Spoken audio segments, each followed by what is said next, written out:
તમારો પ્રશ્ન એ છે કે પહેલા વર્ષે જ્યારે કામ કર્યું હોય એ જુસ્સો બીજા વર્ષે નથી રહેતો, એ ત્રીજા વર્ષે નથી રહેતો, એ જુસ્સો ઓછો થઈ જાય છે. જુસ્સો ઓછો એટલા માટે થઈ જાય છે કે દિવસે ને દિવસે તમે એવું માની લ્યો છો કે મને ધીમે ધીમે ધીમે ધીમે ધીમે ધીમે બધી ખબર પડવા માંડી છે. એટલે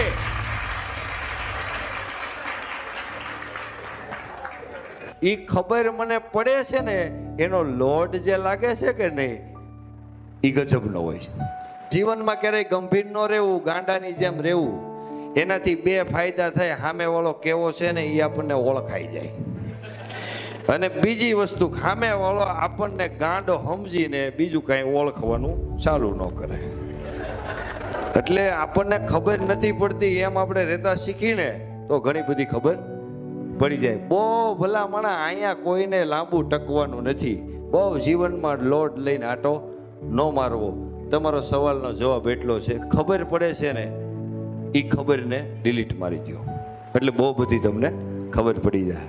પારસભાઈ, તમે આ સરસ જે મોટિવેશનલ સ્પીકર છો, એટલે તમે હમણાં એક સિદ્ધાંત કીધો કે ખાસ કરીને પૈસાથી બધા જે છે એને સંતોષ મળી જાય એવું જરૂરી નથી, એવું આપે કીધું. તો હું એવું કહું છું કે તમે એમ કીધું કે ભાઈ બાળકો કે પત્ની કે બધા હસતા મસતા રહે તો એ લાઈફ જે છે એ સેટિસ્ફાઈડ છે. એને અર્થશાસ્ત્રમાં તુષ્ટિગુણનો સિદ્ધાંત કહેવાય.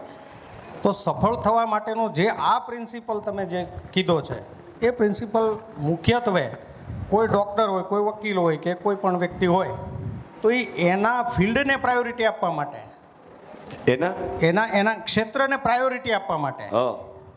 ઘણી વખત એવું બને કે કોઈ ડૉક્ટર સાહેબ છે એ સારા એવા પ્રોગ્રામની અંદર ખૂબ પરિવાર સાથે આનંદમાં એ પાર્ટિસિપેટ થયા છે અને અચાનક એને ફોન આવે હોસ્પિટલથી. તો એ જે પ્રિન્સિપલ છે એ મારી દૃષ્ટિએ હું એવું કહું છું કે એના જો પ્રોફેશનને ન્યાય આપવા જાય તો એ એના પરિવારને ન્યાય આપી શકતો નથી. ઘણી વખત પરિવારમાં એનું ટાઈમ ન ફાળવી શકે. એવું છે ભાઈ. એટલે આ જે પ્રિન્સિપલ છે એમાં થોડું અસમંજસતા જેવું છે. કાળ, સ્થિતિ અને પરિસ્થિતિ પ્રમાણે સિદ્ધાંતો લાગુ પડે છે. કાળ, સ્થિતિ અને પરિસ્થિતિ પ્રમાણે લિખિતન. જય દ્વારકાધીશ. જય દ્વારકાધીશ. એટલે તમે તમારા પરિવાર સાથે હોય અને તમે ડૉક્ટર હોય, બરાબર, એટલે દર્દીનો ફોન આવે કે ભાઈ મને ગુંબડું થયું છે, તો ડૉક્ટરને દર્દી પાસે ન જવાય. સમજાણું તમને? સ્થિતિ શું છે કે ભાઈ દર્દીને ગુંબડું થયું છે, તેમાં કાંઈ મરી નહીં જાય. એક ઘરવાળી યારે ડિનરમાં આવ્યા છે તેનું ગુંબડાને કાંઈ થઈ નહીં જાય. પણ કે મારા ફાધર સિરિયસ છે તો એ ડૉક્ટરના ફાધર પણ સિરિયસ હોય, બરાબર, તો એને પહેલાં ઓલાના ફાધર બચાવવા જવું જોઈએ. મારું કહેવાનો મતલબ એ સ્થિતિ, પરિસ્થિતિ, કાળ, સમય પ્રમાણે સિદ્ધાંતો લાગુ પડે છે. પહેલાં હું તમને કહી દઉં, હું એટલો વિદ્વાનનો દીકરો નથી, હું તમને ક્લિયર વાત કહું, બરાબર, પણ મારા અનુભવમાં જેટલું આવ્યું છે, બરાબર, એના હિસાબથી હું તમને જવાબ આપવાનો પ્રયાસ કરીશ. એટલે આમ બેઠેલા વ્યક્તિઓ એને એમ થાય કે આટલો બધો વિદ્વાનનો દીકરો છે, ગમે એ સવાલ પૂછે ને ગમે એ, એટલે એવું ન થાય. એટલે ક્લિયર વાત કરી દો. બોલો. એટલે પારસભાઈ, એવું છે કે આ બધા પ્રોગ્રામો, ઘણા બધા આવા મોટિવેશન સ્પીચમાં મેં ભાગ લીધો છે, એટલે સાંભળ્યું છે. મોરારી બાપુની કથાઓ પણ ઘણી બધી સાંભળી રૂબરૂ.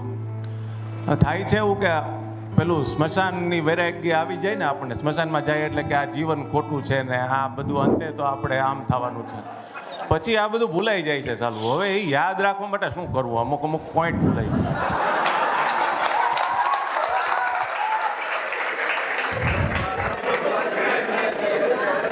માઇક ત્યાં રાખો.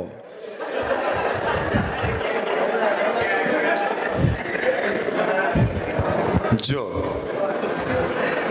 એડ્રેસ વગરની ગાડીમાં ક્યારેય બેસવું નહીં. સમજો, તમારે સુરત જવું હોય, બરાબર, તો અમદાવાદની ગાડીની અંદર તમે બેસો તો એ તમને સુરત પહોંચાડશે નહીં.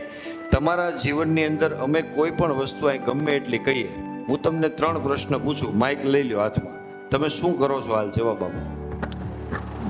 અત્યારે બિઝનેસ છે, મારે ફેક્ટરી છે. શું કામ કરો છો? આપણો પરિવાર સુખી રહે અને આપણે પણ કંઈક કર્યું હોય એવો આપણને આત્મસંતોષ મળે. પરિવાર આમ તો કેટલા વર્ષથી કરો છો? મુખ્ય કારણ નાણાકીય હોય છે આપણું. હા, નાણાકીય હોય ને. કેટલા વર્ષથી કરો છો તમે? 30-35 વર્ષથી. અને તમારે એ ક્યાં પહોંચાડવું છે? મારે ક્યાંય પહોંચાડવું નથી, હવે મારે નિવૃત્તિ લેવાની ઈચ્છા છે. કેમ કે મારે 2 દીકરી છે અને ઘણું કમાઈ લીધું છે, એટલે મારે હવે આનંદ કરવો છે લાઈફમાં. પણ ભાઈ હું શું કહું તમને, શું કહું, આ બધી વસ્તુની અસર હું તમને ગાડી કેમ ચલાવી એનું હું તમને નોલેજ આપું. એટલે મારે સાંભળો, ના હું આ બધાને નોલેજ આપું ગાડી કેમ ચલાવી. આપણી ગાડી પછી જુદે પાટે ન જાય એટલા માટે હું કહું છું. ના સીતે પાટે જ છે. સાંભળો તો ખરી કે મારે લાઈફ આનંદથી અને આ વસ્તુ મગજમાં રાખીને કેમ જીવવી એની જ વાત કરું છું તમને, એની જ વાત કરું છું, એની જ વાત કરું. મેં વાત કરી ગાડી કેમ ચલાવવી, બરાબર. હવે કોઈ વ્યક્તિ આમાંથી ઊભો થાય કે તમે ગાડી ચલાવવાનું બહુ સરસ મજાનું નોલેજ આપ્યું છે, બરાબર, પણ મેં તો બધી જગ્યાએ આવું નોલેજ સાંભળ્યું છે, ગાડી આમ ચલાવવી જોઈએ, તેમ ચલાવવી જોઈએ, બરાબર છે, તો ગાડી મને ચલાવતા ફાવતું નથી. આ તમારો પ્રશ્ન છે ને, એક્ઝેક્ટ, બરાબર. એના માટે ગાડી લઈને નીકળવું જ પડે, એના માટે ગાડી લઈને નીકળવું પડે. તો મેં અહીંયા પહેલી વાત કરી કે કોઈ પણ વ્યક્તિ તમારા કાનની અંદર ભૂલ તમારી જણાવે છે તો તમારે એની ભૂલોને સાંભળવાની છે અને એની ઇજ્જત કરવાની છે. આ વાક્ય મેં કીધું, આ વાક્યને એપ્લાય તો મૂકવું પડે. તમારી વૃત્તિ ઉપર તમારી પ્રકૃતિ બદલે પ્રકૃતિ ઉપર કાર્ય અને કાર્ય ઉપર પરિણામ.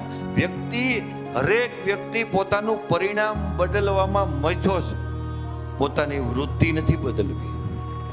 આવું હું કરું છું તો આવું કેમ થતું નથી એ ગોતવું નથી. કીડો પેદા કરો કે મારે ભૂલું સાંભળવી છે. આ એક ગુણ ડેવલપ કરી લો. હવે દિલથી કહેજો કે તમને ખોટું લાગે છે. અત્યારે નહીં, જીવનમાં કોક માણસ કે તો ખોટું લાગી જાય તો ઘણી વખત હાડો હાડ લાગી જાય છે. લાગી જાય. સાંભળો, હવે એ તમારી સાંભળવાની ક્ષમતા નથી, બરાબર, તો અમે શું કરી?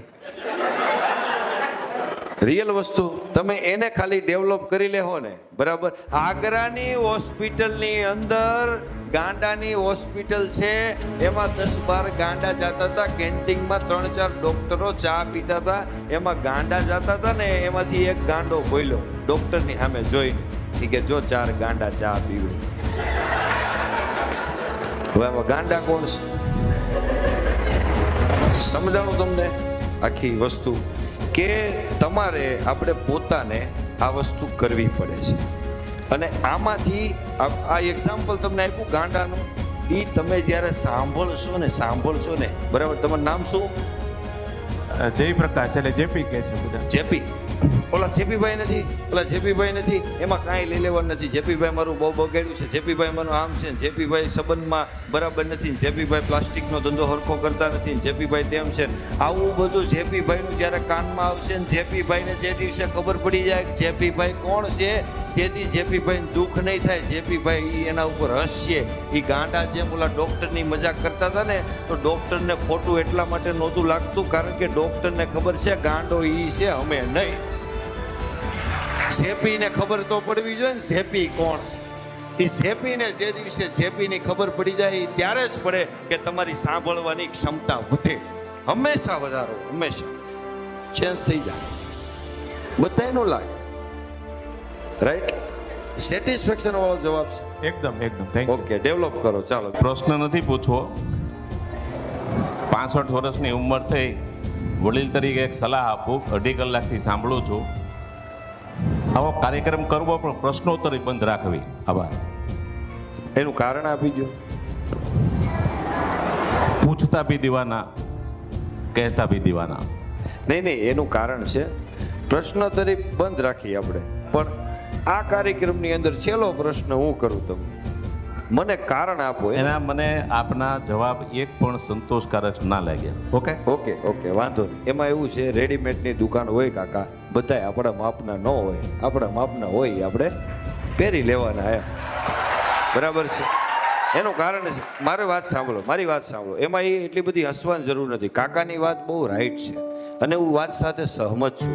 એવું જરૂરી નથી ભલા માણસ આ ગામમાં તમને બધા પ્રેમ કરે કે તમને બધા માને. મોરારી બાપુ જંગલમાંથી પસાર થયા હતા ને માયાભાઈ ગાડીનો કાચ ઉતારીને પૂછ્યું હતું અને કીધું હતું કે અમને ઓળખો છો તમે? ત્યારે એ જંગલની અંદર, ગીરના જંગલની અંદર એક માણસ હતો ને એણે આમ કરીને આમ નજર માર્યું, બાપુને સામે જોઈને કીધું. ત્યારે બાપુએ વ્યાસપીઠ ઉપરથી કીધું કે બધાએ ઓળખે છે એવો ફાંકો રાખવો નહીં. આ કાકા જે બોલ્યા ને, મારો ઈશ્વર એના હૃદયમાંથી બોલાવ્યો કે તું ગમે એટલા પ્રોગ્રામ કરીને તો પાંધી તારે ફાંકો રાખવાની જરૂર નથી, અને ગમે એવા જવાબ કદાચ તારા મોઢામાંથી નીકળી જાય ને તો તારે હોશિયારી કરવાની જરૂર નથી. 100 જણા હોય ને એમાં 99 ને ગમતા હોય, એમાં એકને અસંતોષ પણ થતો હોય. આ શીખ છે, આ કાકા શીખવાડે છે. એના પ્રત્યે મારે કંઈ વિરોધ કરવાની જરૂર નથી. એનો ખૂબ ખૂબ આભાર.